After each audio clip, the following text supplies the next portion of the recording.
Bueno, ok, eso sí, sí, perfecto. Listo. Bueno, vamos a empezar con esta clase del día de hoy. El miércoles pasado empezamos a ver lo que, bueno, estamos viendo lo que eran las fuentes del derecho internacional y vimos algunas, lo que son la costumbre internacional, la doctrina internacional, las resoluciones de los tribunales internacionales y de órganos internacionales. Ahora vamos a continuar con lo que son los tratados internacionales en particular. Como ya habíamos señalado a través de la historia, ha habido una serie de eventos que le han dado nombre a estos documentos para definirlos como tratados internacionales, como convenios, como los que tenemos aquí, los que se generaron en 1969, en 1986 o ¿cómo se llama? El de 1978, ¿ok? De todos estos tratados internacionales, pues, ¿qué creen? México, como ya les había adelantado también en la clase pasada, tenemos infinidad de tratados internacionales firmados. Y dentro de estos tratados internacionales hay algunas peculiaridades que tenemos respecto al derecho internacional. Para empezar, de acuerdo a la página de internet de la Secretaría de Relaciones Exteriores, se entiende como tratado celebrado por México aquellos acuerdos internacionales celebrados por escrito entre estados y regido por el derecho internacional, ya que conste en un instrumento único o en dos o más instrumentos conexos. Es decir, puede ser un convenio y a partir de ese convenio se generan dos o tres o cuatro protocolos, y cualquiera que sea su denominación particular. Esto está dentro de la Convención de Viena en su artículo 2. Este fue firmado, ratificado por México y por lo tanto es obligatorio para nosotros. Y también hay que señalar que nosotros tenemos tratados internacionales vigentes desde 1836 a la fecha. Y aquí les vengo a poner un torito. ¿Quién me responda por qué desde 1936 se reconocen los tratados internacionales por México? Les voy a dar un punto en el examen parcial. ¿Alguien? ¿Por qué desde 1836 se puede o se ha firmado o se tienen como válidos los tratados internacionales en México? Pueden buscarlo en internet. Y de hecho hay uno en particular que me es interesante ahora en este momento porque gracias a ese pues podemos firmar infinidad de tratados. Les doy un minutito a que lo busquen. O alguien que me diga.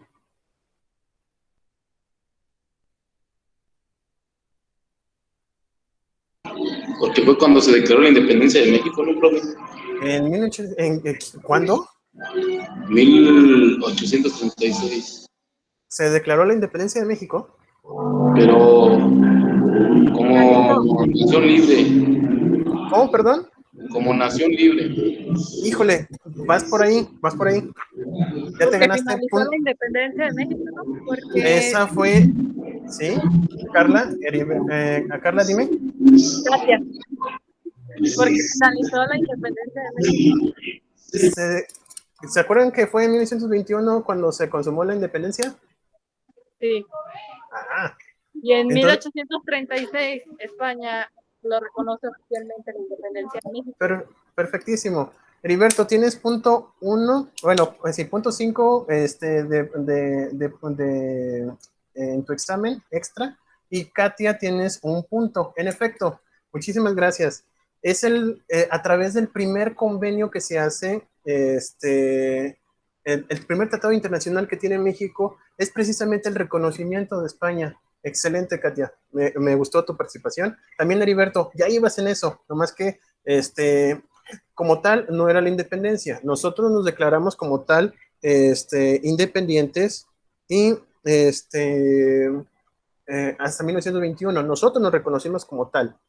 pero España, a través de, bueno, Juan de Donojú, perdón, no reconoció, fíjense, el Tratado de Córdoba. Y no es sino hasta 1836 cuando dice, ¿saben qué? Está bien, sí, nos convencieron, y a través de el Tratado de Santa María, es cuando nos dan la posibilidad de declararnos como independientes. Y es el primer tratado internacional que se firma como México independiente en 1836, y a partir de ahí hasta la fecha tenemos nada más y nada menos que 109 tratados, convenios y protocolos. Es enorme. Y solamente, perdón, solamente estos 109 tratados, convenios y protocolos corresponden a derechos humanos y en general al derecho internacional público. Los demás tenemos aproximadamente 12 tratados internacionales tratados de libre comercio, esto quitando los 109 de derechos humanos. Tenemos 12 tratados de libre comercio y tenemos 32 acuerdos comerciales.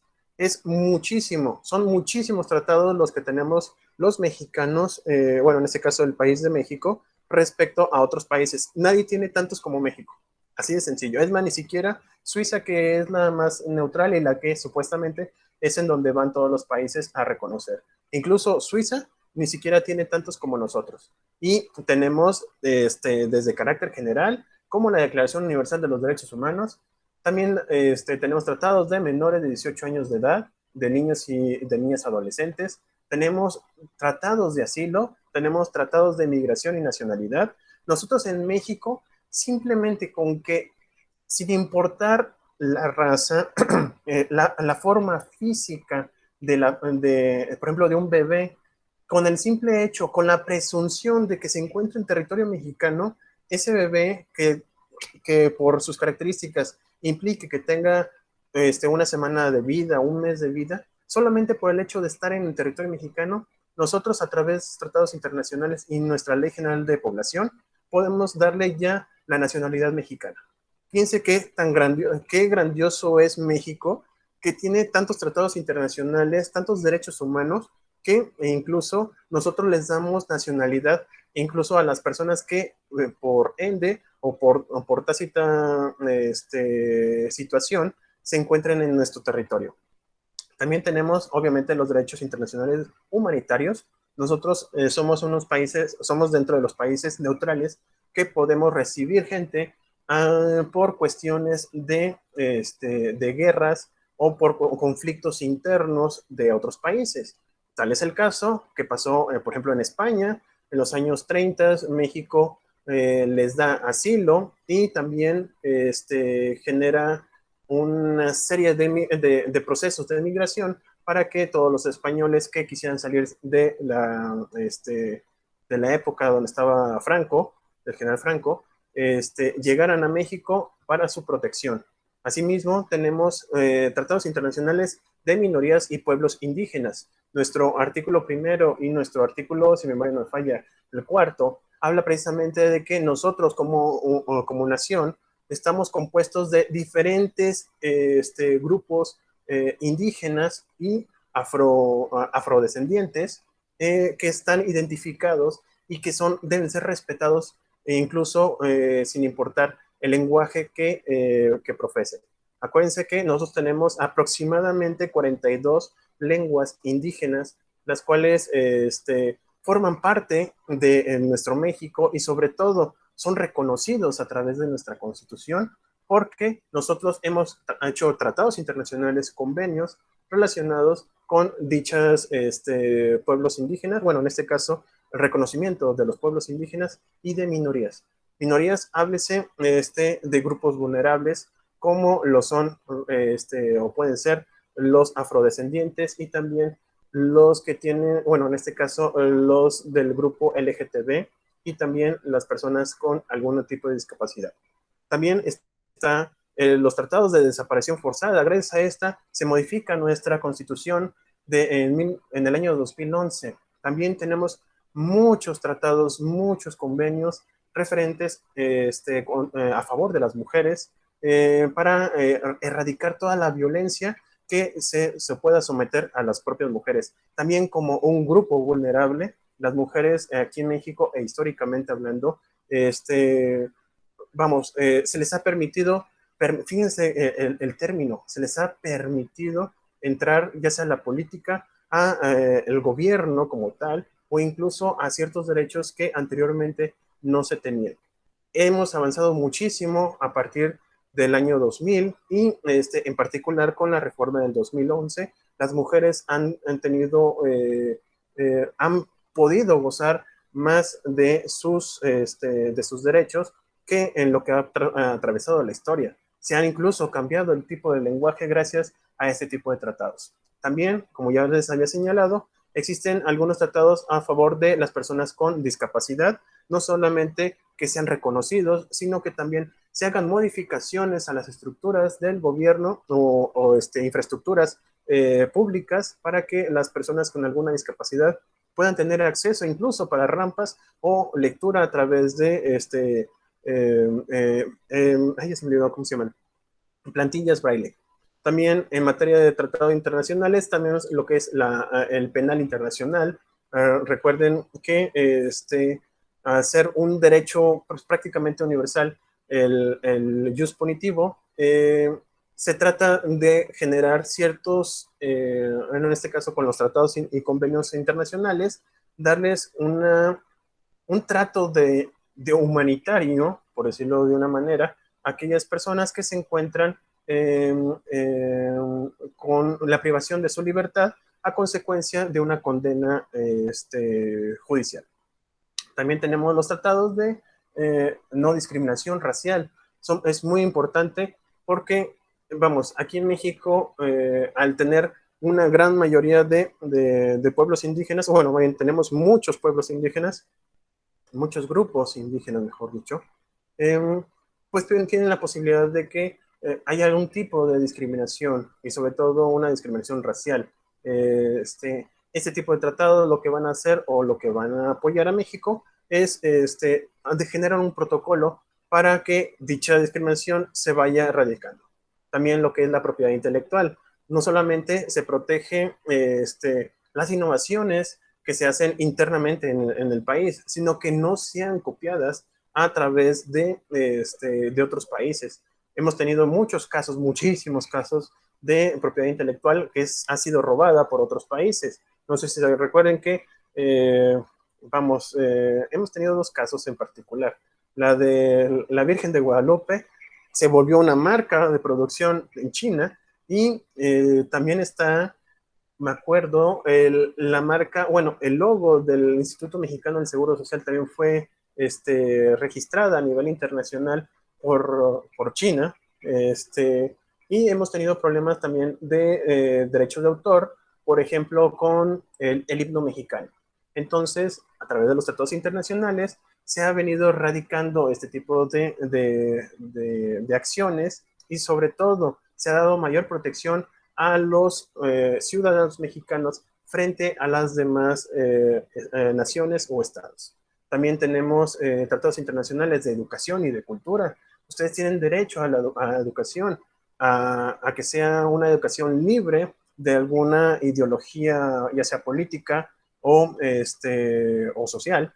Ustedes tienen la fortuna de que gracias a estos tratados internacionales, ustedes pueden elegir qué carrera les acomode mucho mejor, o bien tener cultura, es decir, se proteja la cultura. Aquí en México tenemos infinidad de monumentos, de lugares, e incluso de forma intangible tenemos protección. Por ejemplo, se ha declarado como patrimonio universal de la humanidad la comida, la gastronomía mexicana. O sea, imagínense qué tan importante es esto, y es a través de los tratados internacionales. Y también la erradicación de la esclavitud, servidumbre y trabajo forzoso. No solamente nuestra Constitución lo señala, sino los tratados internacionales buscan la manera de que se erradiquen este tipo de cosas. En México no tenemos como tal la esclavitud, pero ha habido un momento en nuestra historia en donde obviamente sí lo hubo. A partir de la independencia de México, se se suprime esta situación, pero siguió lo que conocemos como servidumbre. La servidumbre como tal es, bueno, no son esclavos, no son objetos las personas, pero las personas a través de los trabajos llegan a tener o llegaron a tener horarios inhumanos, literalmente. En la época de Porfirio Díaz había trabajadores que morían literalmente en el trabajo, por horarios o jornadas de trabajo excesivas, en donde con las tiendas de raya lo que pasaba era de que siempre tenían una deuda con el capataz, bueno, en este caso el ejidatario o el propietario del terreno, como lo podemos llamar, y sobre todo había la posibilidad de que, pues vamos, no se llamaban esclavos, pero seguían siendo de facto esclavos, ¿ok? Y también el famoso trabajos forzosos. Ha habido, por desgracia, algún momento de nuestra historia en donde se obligaba a las personas a trabajar sin importar, bueno, se les obligaba literalmente con cañón en la cabeza para generar algún tipo de riqueza para una persona. Ha pasado en nuestro México y gracias a los tratados internacionales, conjunto con nuestra Constitución, se ha tratado de abolirlo. Por desgracia, no hemos cumplido al 100% con esta situación, pero siempre hemos dado un paso y siempre se ha dado un paso, por lo que se reconoce al final de cuentas. Ustedes lo ven o lo comparan con otros países y vamos, estamos todavía dentro de lo que cabe. Tenemos la fortuna de vivir en un país libre. También tenemos tratados sobre la prohibición de tortura. Durante mucho tiempo en México tuvimos, nuestro gobierno utilizaba métodos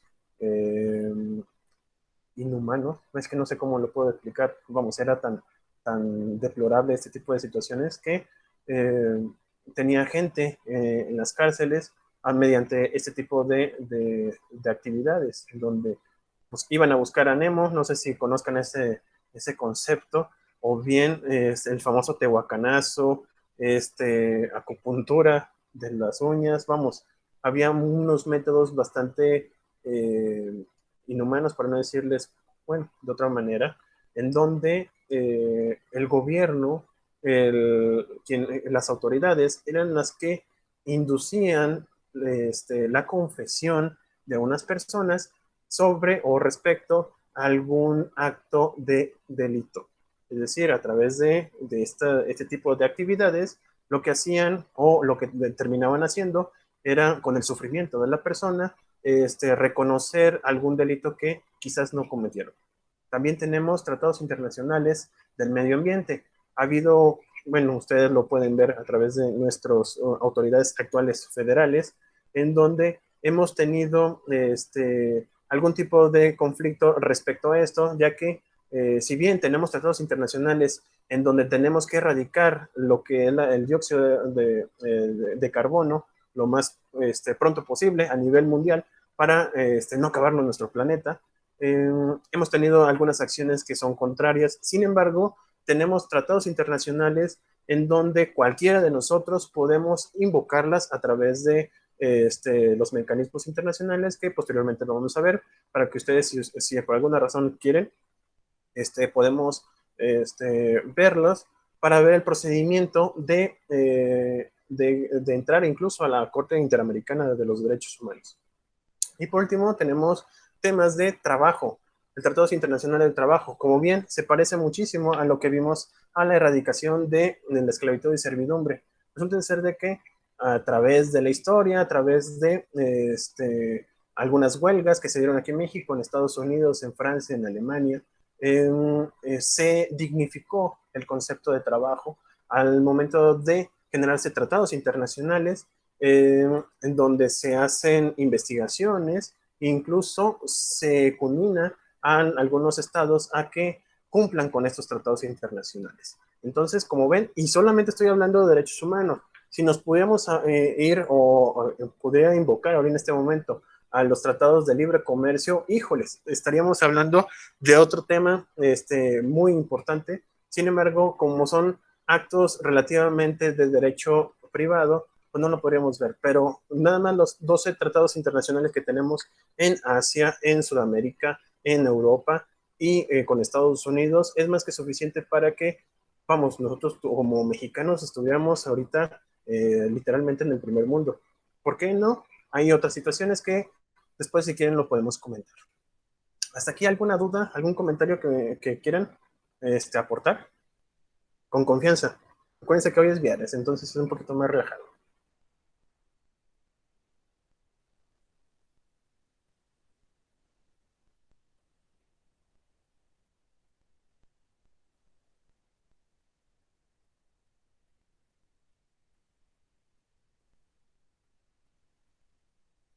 ¿Todo bien?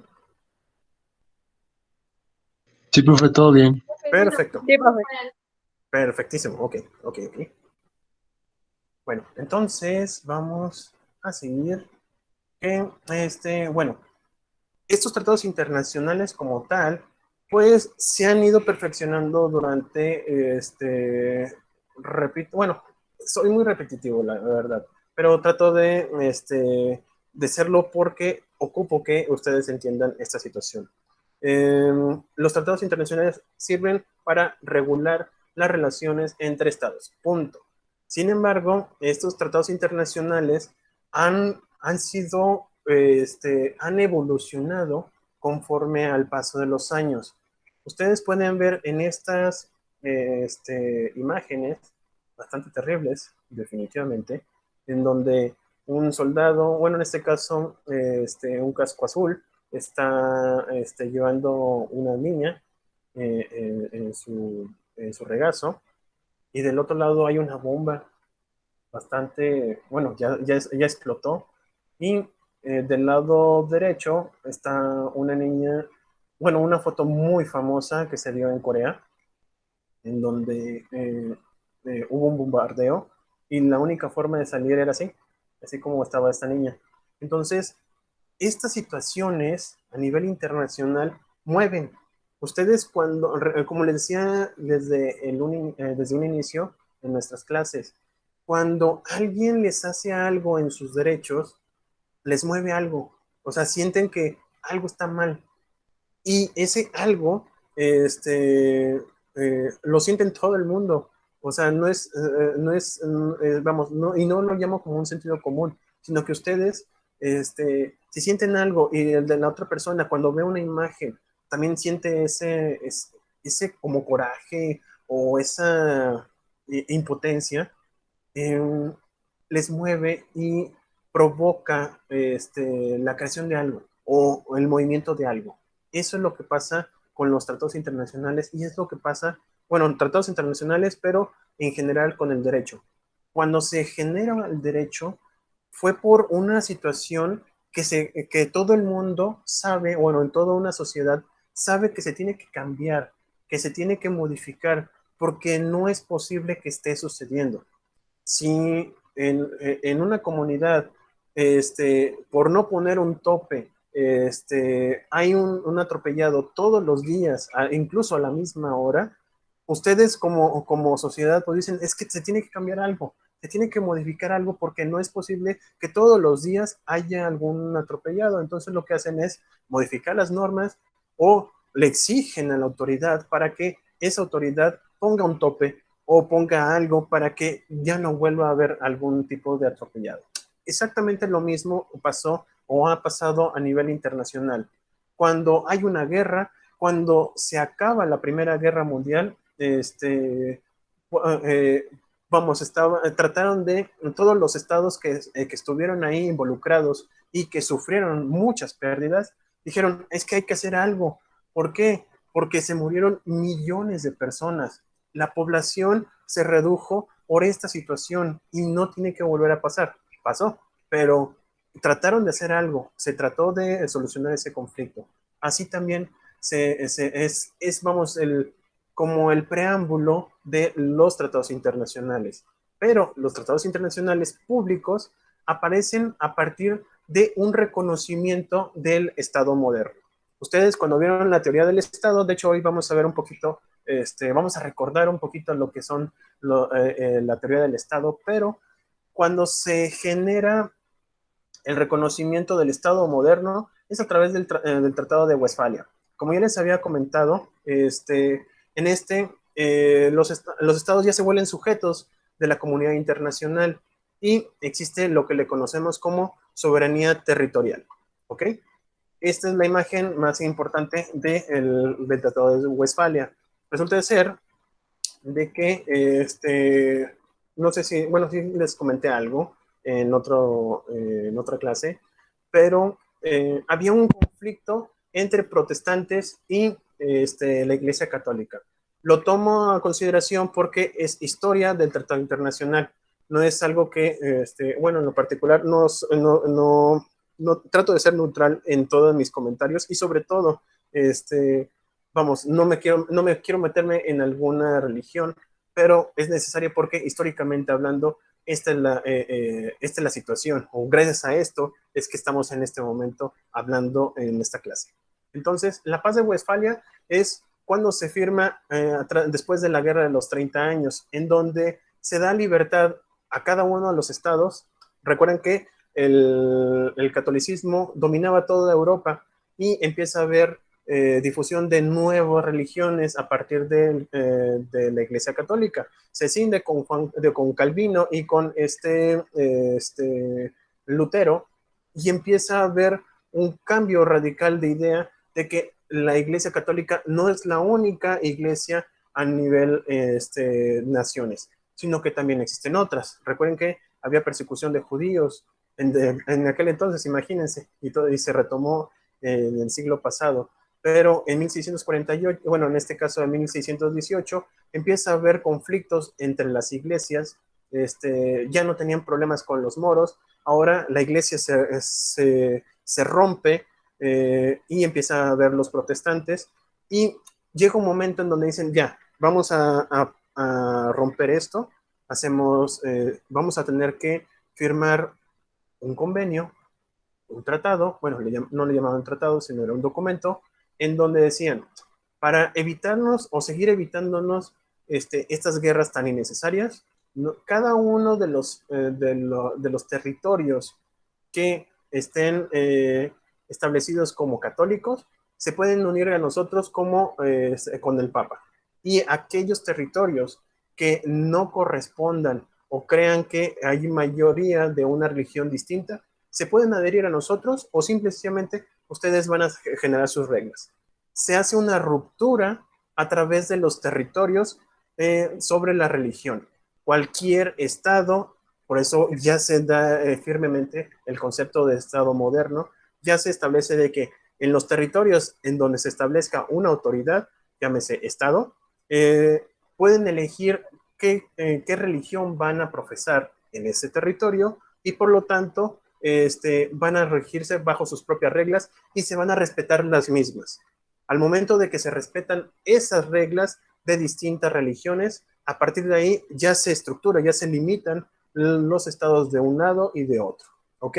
Entonces, gracias a este tratado o en esta paz de Westfalia, lo que hicieron fue apoyar a la creación de lo que conocemos actualmente como derecho internacional y como tal el derecho internacional público. Y luego, después de eso, estamos hablando de 1600 y no se vuelve a hablar nada sobre tratados internacionales. Hay guerras, muchísimas guerras, porque a partir de que se hacen estos conflictos o se liberan cada uno de los estados, hay unos estados que quieren ser más poderosos que otros y por lo tanto, pues inevitablemente se generan las guerras. De entre las guerras más importantes y que actualmente conocemos es la Primera y Segunda Guerra Mundial. A principios del siglo pasado, ya por el año 1915, pues empieza, bueno, hay un asesinato de un archiduque y se genera la Primera Guerra Mundial. Hay infinidad de muertos, millones de muertos, y al momento de que se concluye en la Primera Guerra Mundial, pues hay una precaución, bueno, y una preocupación, mejor dicho, muy importante por parte de los países, de los estados, es de que si ya pasó una vez, puede pasar otra vez, y ya no van a ser 1 millón de personas, van a morir 10 millones, 20 millones, ya hay una preocupación porque vamos a generar la extinción del propio ser humano. Empezaron a utilizar lo que le llamaban artefactos o bombas de destrucción masiva. Generalmente utilizaban bioquímicos que mataban a las personas por respirar ese tipo de veneno. Entonces, la ideología de todos estos estados dijeron, es que si no nos protegemos de nosotros mismos, vamos a destruir la humanidad. Y se crea lo que le llamaron la Sociedad de las Naciones. Una vez que se genera la Sociedad de las Naciones, pues hay una regulación, una tranquilidad durante pues aproximadamente 30 años, hasta que llega el nuevo régimen nazi en Alemania. Se cambia, se modifica el imperio austrohúngaro y se cinde Austria ¿cómo se llama? De lo que después se conoció como Alemania, y esto provoca una Segunda Guerra Mundial, gracias a a este señor que le cobró caro la historia. Se crea una Segunda Guerra Mundial, y en esta nueva Segunda Guerra Mundial, bueno, en esta nueva Guerra Mundial, aparece una maquinaria impresionante, en donde en un instante había una ciudad y en otro instante desaparece. Estamos hablando de Hiroshima. El emperador sigue con el afán de que se siga la guerra, ya ha destruido Berlín, y se hace una segunda bomba atómica que destruye Nagasaki, y es donde Japón dice, ¿saben qué? Está bien, dejamos esto por la paz, se hacen las capitulaciones de la guerra y se vuelve a replantear la posibilidad de que en una tercera guerra mundial, pues prácticamente va a aniquilar todo el mundo. O sea, vamos a tener una cuarta, bueno, decía Albert Einstein que la cuarta guerra mundial se va a generar a través de palos y piedras, porque ya no va a existir la mayoría de la población. Va a ser tal el caos o la destrucción a nivel internacional, una tercera guerra mundial con bombas atómicas que pues prácticamente vamos a desaparecer. Entonces, para evitar ese tipo de situaciones, se vuelve a plantear un nuevo órgano internacional que le van a llamar la Organización de las Naciones Unidas, mejor conocida como la ONU. Y gracias a esto ya hay más pactos. Obviamente, siempre va a haber conflictos. Nosotros, al momento de ser seres humanos, tenemos cambios de ideas, o tenemos muchas ideas, infinidad de ideas, y esas ideas siempre van a estar en conflicto con otras.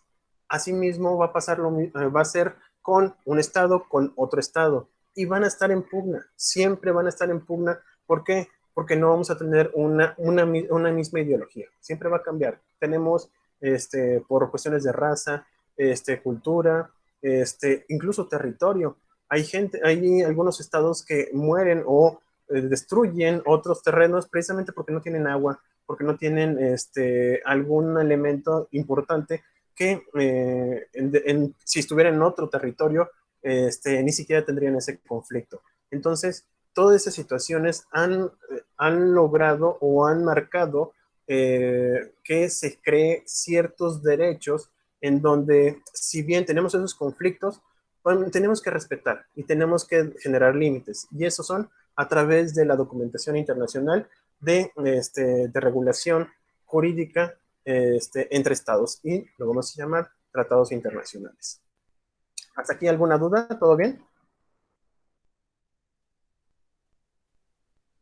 Bueno, si no hay ninguna duda, vamos a empezar con los sujetos de derecho internacional. Ya hemos dicho, bueno, ya definimos qué es el derecho internacional. Ahora bien, ¿a quiénes les recae este tipo de derecho internacional? Por regla general, como ya les había adelantado, serán los estados soberanos.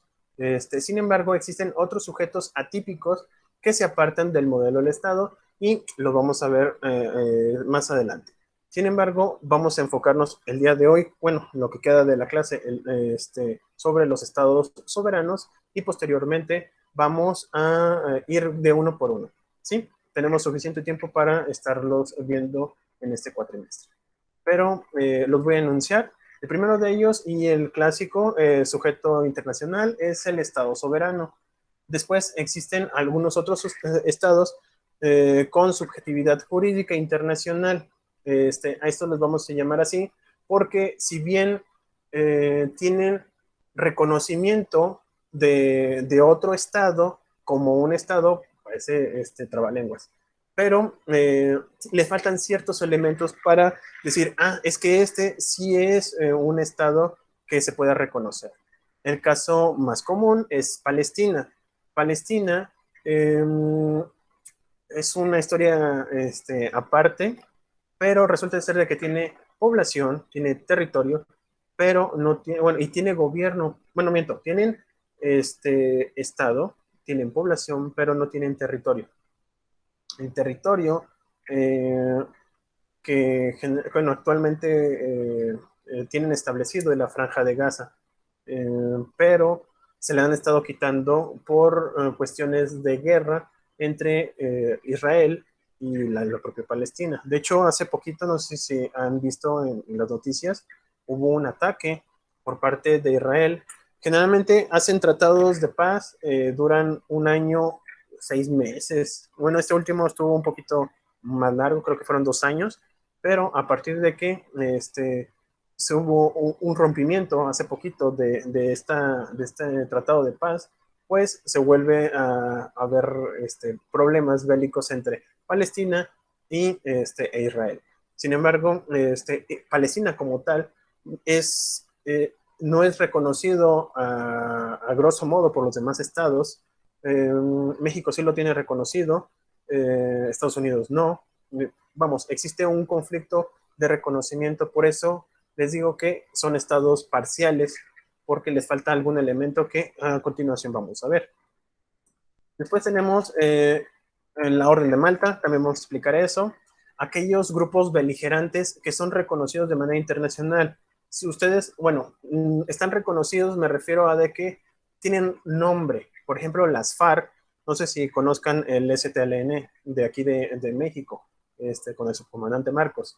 Esos grupos beligerantes son reconocidos de manera internacional. No se refiere a de que tengan algún tipo de autonomía.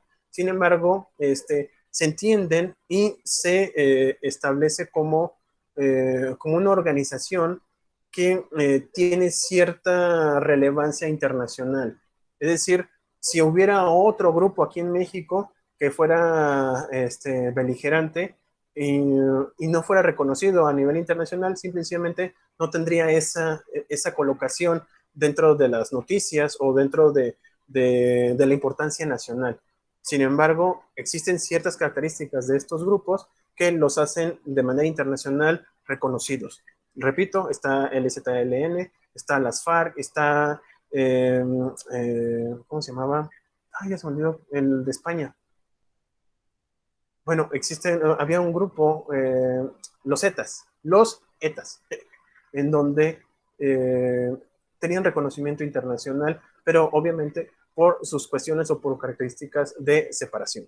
También están como la Santa Sede. Esa es otra situación que vamos a ver en particular, y sobre todo la Ciudad del Vaticano, que es una ciudad-estado. El estados con capacidad de obra limitada también lo vamos a ver.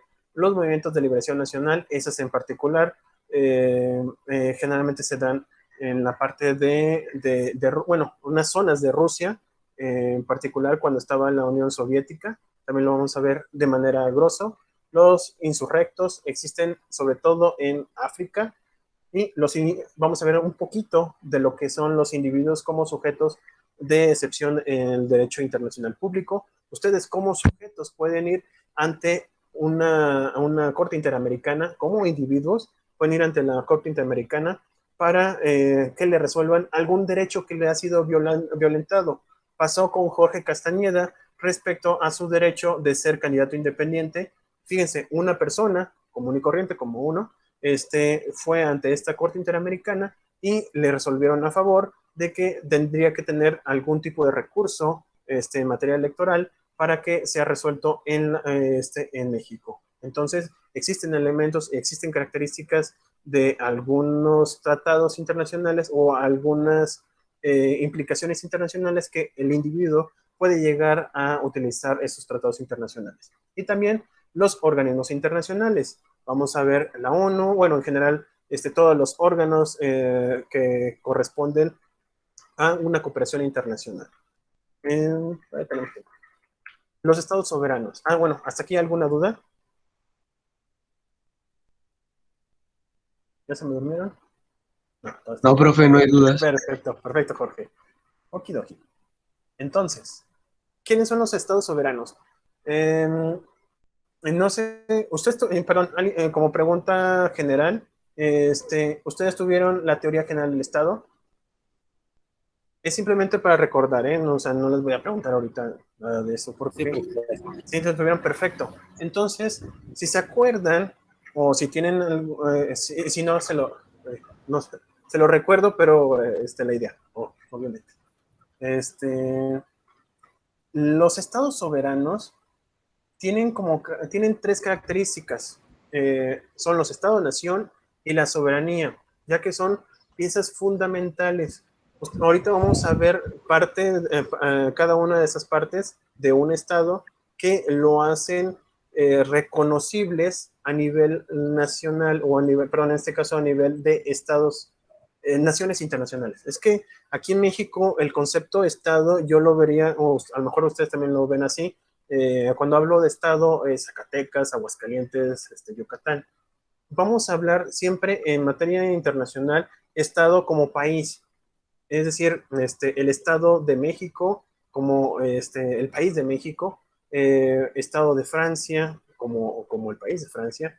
¿Por qué? A partir de que existe cuando se conjugan varios elementos que hacen que se caracterice este estado, les va a dar como el acceso VIP, por decirlo de una manera bastante burda, para que se pueda reconocer entre todos los demás países. Si yo tengo estos elementos, ahorita los vamos a ver esos, pero si yo tengo estos elementos, estas piezas, entonces ya con eso me va a dar como el acceso a que me vean por igual todos los demás estados. Y esto me va a permitir que haya una relación internacional, que es a lo que vamos a concluir con estas características. Pero para el estudio de las relaciones internacionales es fundamental iniciar con el concepto de Estado-nación y de la soberanía, ya que es necesario fragmentar cada una de las partes del sistema internacional para realizar un estudio científico. Acuérdense, bueno, con el método científico, uno de los métodos científicos es la partición dentro de un sistema, cuando no podemos entender algún concepto en particular, lo que hacemos es fragmentarlo y estudiarlo en cada una de sus partes. Así lo vamos a hacer, porque resulta de ser, yo creo que me adelanté con uno. Ahorita seguimos con lo de relaciones internacionales. Pero la palabra soberano, es decir, Estado-nación soberana, viene del latín superanus, va a sonar medio feo, pero viene de esta palabra va a implicar el que tiene autoridad sobre los demás. Nosotros como mexicanos, la soberanía va a estar en la población, en el pueblo. Acuérdense, artículo 41 de nuestra Constitución. Dice, el pueblo mexicano tiene la soberanía tiene la soberanía y en esta van a recaer o va a estar representada a través de los tres poderes. Entonces, la soberanía es lo superior. Lo que les decía, es el pase VIP para que todos los estados te reconozcan. Te digan, ¿sabes qué? Yo tengo estos elementos, yo cumplo con estos elementos, yo quiero estar en esta organización. Perfecto. Te van haciendo como en checklist. Necesitas esto, si lo tienes, perfecto. Ya entras a en nuestro estatus. Pero lo principal es de que no dependa de otro estado. Si dependiera de otro estado, por ende, no es soberano, no es superior a otro y no tiene el suficiente, ¿cómo se llama? La suficiente importancia de ese estado para que los demás lo reconozcan. ¿Ok? Entonces, alguien que me ayude, por favor, que ya me estoy acabando la voz. ¿Alguien que me ayude con la soberanía? Yo le ayudo. Muchas gracias. La soberanía es en su origen histórico una concepción política que solo más tarde se ha condensado en una índole jurídica. No se ha descubierto este concepto en el gabinete de sabios extraños al mundo, sino que debe su existencia a fuerzas muy profundas, cuyas luchas forman el contenido de siglos enteros. Perfecto. Como, ¿Sí? ¿lo digo? Sí, por favor. Ah, ok. Como si continuase con esta línea de pensamiento, años más tarde afirmaba, no sé si Waltz. dice bien, Waltz. Walt, Sí, ¿sí? Waltz. Ajá. Ajá. El concepto de soberanía da lugar a múltiples dificultades lógico-normativas. Tiene tantos significados que resulta dificilísimo dar una definición científica utilizable. Muchísimas gracias. En efecto, nosotros como como soberanos, nosotros, vamos, el término soberano como tal no tiene un origen, como una definición, mejor dicho, así objetiva, sino que a través de la historia se le ha dado esas características a un país o a un país o un estado como tal, soberano. Le preguntaban a un rey en Francia quién era el Estado y él decía que el Estado soy yo. Entonces él se sentía el soberano. Después se hace la revolución en Francia y la soberanía la tiene el pueblo y por razones o de manera, le podemos llamar como copia a la independencia de Estados Unidos, en donde decía que la soberanía se encontraba en el pueblo a través de los estados. Y en México lo señalamos de igual manera que la soberanía se encuentra en la población. Pero entonces, ¿qué es ese algo que le llamamos soberanía? La verdad es de que le damos varios significados, pero sobre todo lo que más importa de este término es de que soberanía es de que nadie está por encima de ello. Es decir, el poder que tiene ese ente es tal que nadie se puede someter ante la otra.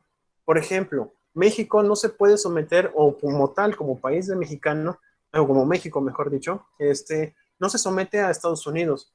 Estados Unidos no interviene en las situaciones o en los conceptos sociales cotidianos. Él no dice aquí en México, ¿sabes qué?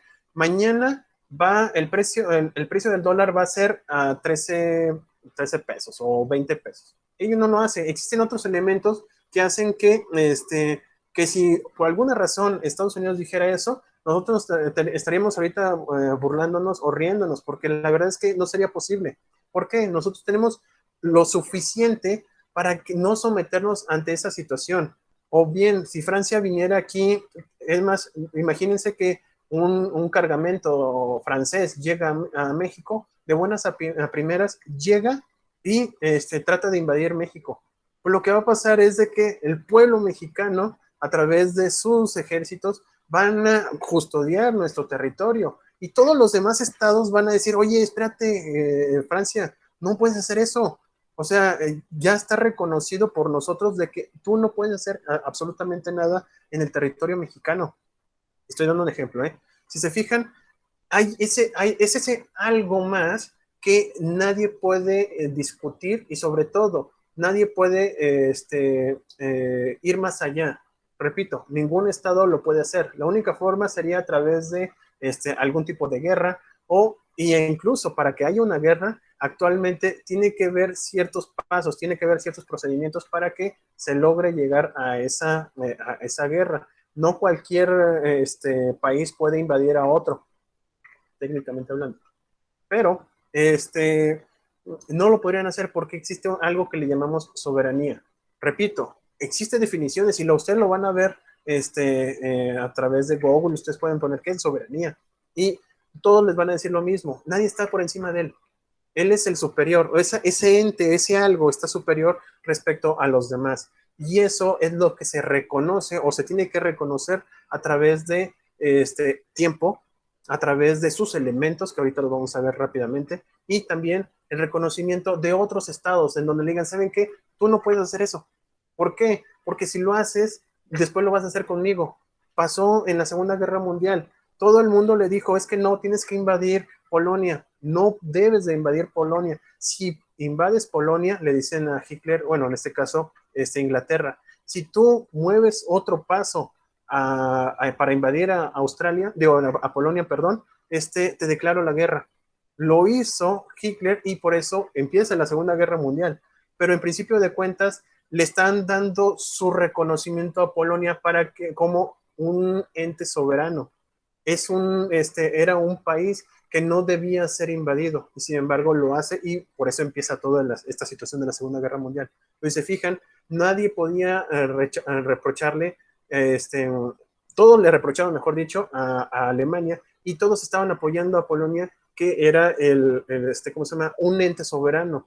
El hecho de que se haga estas discusiones, bueno, pues pueden ser durante horas, pero repito, el concepto de soberanía es nada sobre él, y sobre todo se le da un reconocimiento a nivel igualitario entre estados.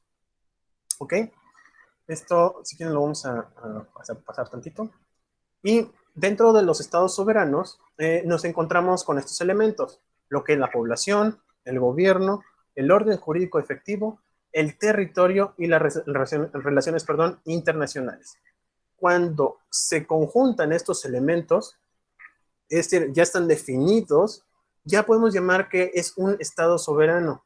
Si no tiene por lo menos estos 5 elementos, no se puede llamar estado soberano. Repito, hay una definición de soberanía, pero cuando a un estado se le puede llamar soberano es porque tiene esto. Así de sencillo. Y sobre todo existe el reconocimiento a través de las relaciones internacionales. ¿Ok?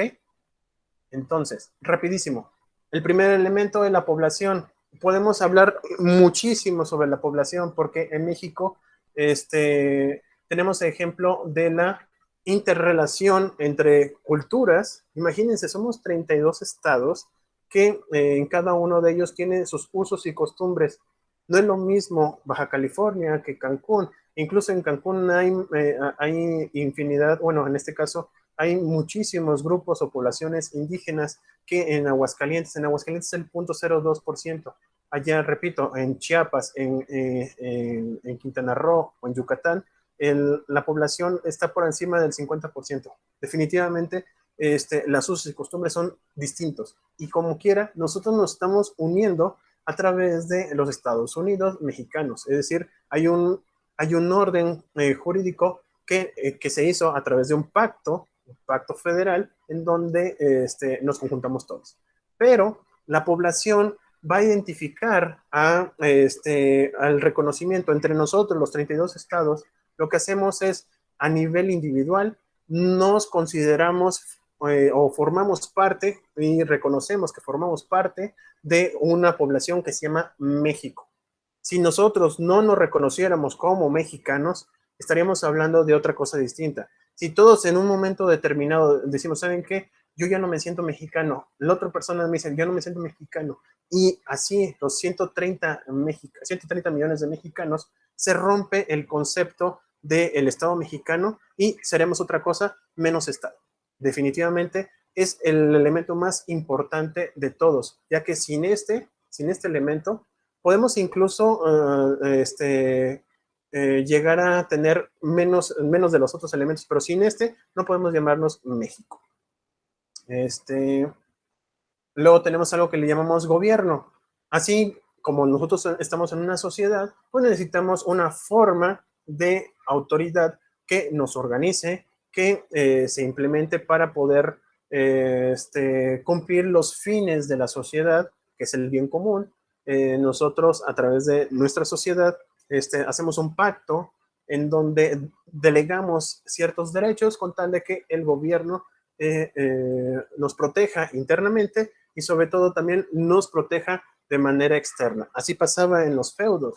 ¿Se acuerdan? No sé si en la historia de la humanidad, los señores feudales lo que hacían era, a través de ciertas poblaciones que se encontraban alrededor del castillo de la zona feudal, esas personas que se encontraron en esos grupos o tribus, le daban parte de sus alimentos, de sus artesanías al señor feudal, y a su vez lo que hacía era defenderlos. Por eso tenían esos famosos castillos, tenían muros de protección y tenían esos lanzas, tenían gente que podía defender.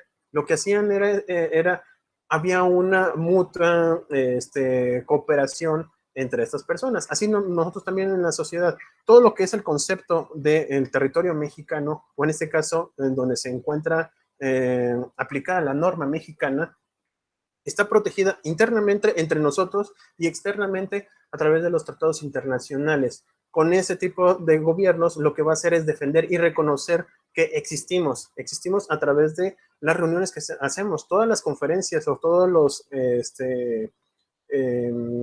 las reuniones internacionales, es precisamente ese mutuo reconocimiento. Oye, es que el gobierno mexicano fue a Francia para el 20G. Es que están haciendo relaciones para poder defender nuestros derechos de manera externa, de nosotros los mexicanos, de manera externa frente a los demás países. Entonces, tenemos un gobierno que nos va a ayudar a través de una dirección superior y sobre todo con esos elementos de facultades y obligatoriedad de dichos actos del gobierno para que nos regule en cuanto a las conductas. ¿Ok? Vamos a pasarlo porque ya casi terminamos. Después, vamos a ver, no entiendo por qué. Luego seguimos con la parte del territorio. Déjenme lo acomodo aquí. Un minutito. Perfecto. Ok. Vamos. Y luego existe el elemento de territorio. Aunque ustedes no lo crean, la palabra territorio no corresponde al origen de terreno, sino territorio. A ver si alguien sabe cuál es su origen. ¿Alguien sabe cuál es el origen del territorio o el concepto? Creo que no. Bueno, les digo o les doy la respuesta. Territorio es el lugar en donde dan terror, dan miedo. Esto también sale de las posiciones feudales. Resulta de ser de que los límites correspondientes a cada feudo estaba conformado por ya sea límites de bosques, algún río y sobre todo algún tipo de muralla. Cuando existía algún tipo de invasión de otra tribu, lo que pasaba era de que en esos límites había soldados del feudo o personas que defendían dicho feudo y provocaban terror para esas otras personas que querían invadir. Por eso el concepto incluso está en el margen de tierra y sobre todo de terror. Cuando llegaban esas personas, lo que hacían era tener lanzas a la mano para atacar a esas personas que querían invadir. Les trataban de provocar terror, les mandaban fuego, trataban de que dichas zonas no fueran perpetradas en contra del feudo y por eso se generaba este tipo de situaciones. El terreno, bueno, el territorio como tal es el elemento físico del Estado. Es el límite material de la acción efectiva de los gobernantes. Es decir, no podemos tener, no va a gobernar nuestro presidente actual pasando Eagle Pass o el Paso, Texas. Una vez que se pasa el Río Bravo, perdón, ya no puede gobernar del otro lado. Existe un gobernante de ese lado en donde le va a decir, no, espérate, esta parte es mía. Y a partir de aquí es donde pueden ser obligatorias tus facultades, pero de aquí para acá, no. Entonces, en la parte física, en donde se pueden hacer las acciones, y no solamente de gobierno, sino también ejercitar la soberanía. Yo a partir de aquí no puedes invadir y sobre todo no puedes atacar. ¿Por qué? Porque existen tratados internacionales, ya lo dijimos, un reconocimiento de las demás personas. También la noción de terreno implica la extensión de límites de suerte que hasta hace poco resultaba un concepto impreciso. No solamente estamos hablando de terreno de límite a través de ríos, incluso de manera monodimensional o bidimensional, sino también, si se fijan, tenemos elementos hacia arriba. Nosotros somos dueños del espacio que abarca todo el territorio mexicano, e incluso fuera de él, a través de los mares, tenemos una posición de más de 50 millas náuticas a partir de que se rompe la plataforma continental. Es decir, no solamente estamos hablando de tierra, sino también de agua, o en este caso de mares, y sobre todo en el espacio aéreo, en el cono, en la parte de arriba, donde está la atmósfera. Toda esa zona también es nuestra. Nosotros podemos hacer lo que queramos dentro de ese territorio como autoridades, o en este caso como mexicanos. ¿Ok? Entonces tenemos en la teoría del terreno subjetivo que obviamente concibe en la propia expresión de la personalidad del Estado. Es decir, esta parte es mía y por lo tanto yo soy autónomo e independiente en esta zona. Fuera de esto, ustedes pueden, bueno, puede haber cualquier cosa, pero de aquí para acá soy yo. Dentro de la teoría objetiva, se considera como una especie de dominio propiedad del Estado. No solamente estamos hablando sobre,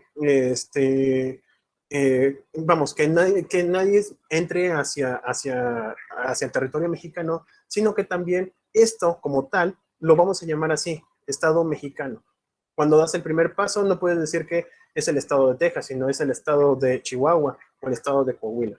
¿Por qué? Porque esta zona es dominio del propio Estado y está reconocido a través del artículo 27. Y la teoría del territorio límite en la circunscripción natural donde se ejerce el poder del Estado. Eso lo vamos a ver, como ya dijimos, es a través de los límites, ya sea de ríos o también de estructuras o accidentes geográficos. Por ejemplo, nosotros tenemos ese concepto en la parte de abajo del río Sumacinta con Chiapas y Belice, y en la parte de arriba el río Bravo. Y hasta aquí el día de hoy. ¿Alguna duda? ¿Algún comentario? Y la próxima semana vamos a ver lo que eran las relaciones internacionales. ¿Todo bien? Sí, profe, todo bien. Perfecto, Jorge.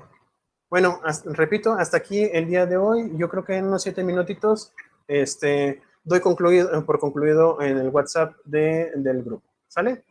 Entonces, como ya terminamos, les recuerdo que vamos a tener nuestra actividad ya está en la página de internet y nos estaríamos viendo la próxima semana, el lunes. ¿Sale? Entonces, tengan un excelente fin de semana. Pues estaba medio nublado, pero ahorita ya está más tranquilo. Y luego estoy en un cuarto que de plano estoy sudando. Pero bueno, entonces nos vemos hasta la próxima semana. Descansen, por favor, y cuídense mucho. Gracias, profe, igualmente. Gracias.